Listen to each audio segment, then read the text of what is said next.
puso, tila may kakaibang kuryenteng dumadaloy. Nawawala ang aking mga salita sa iyong mga ngiti. Ako'y nahuhumaling. Joy?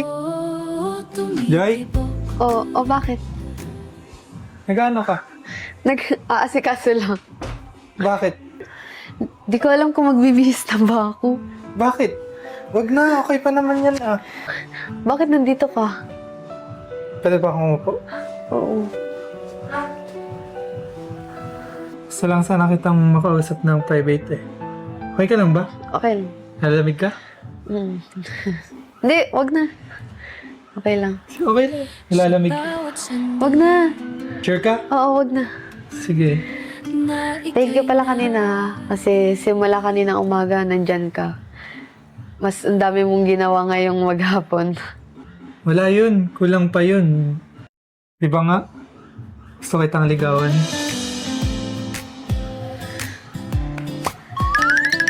May gusto akong itanong. Yung about sa ligaw. Pwede na ba? Grabe ka naman, nabibigla ka. Sinasamantala mo, good mood ako.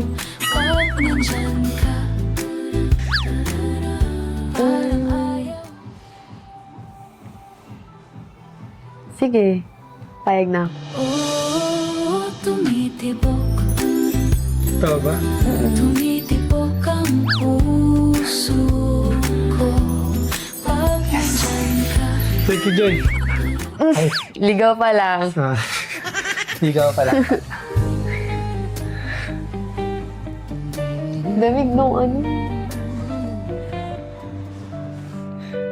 Masaya ka naman ngayon. Mm. Nag-enjoy ka naman.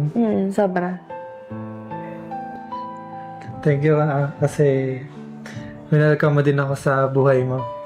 Maging part ng buhay ng isang Joy Diwata na nasa kalingap, syempre. Kumbaga, yung blessing na natatanggap mo, natatanggap ko rin. Actually, di ko na-expect yung blessing na matatanggap ko nung pumasok ako sa buhay mo. Pero, syempre, ipapasalamat talaga ako na tinanggap mo. Di ba? Masaya sa kalingap.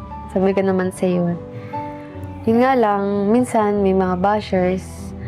Pero di naman natin maiwasan yan eh. Kasi part na ng buhay natin yun. Kasi nasa social media tayo. Oo, tama ka. Di man na natin may iwasan yung mga taong may masasabi talaga sa atin.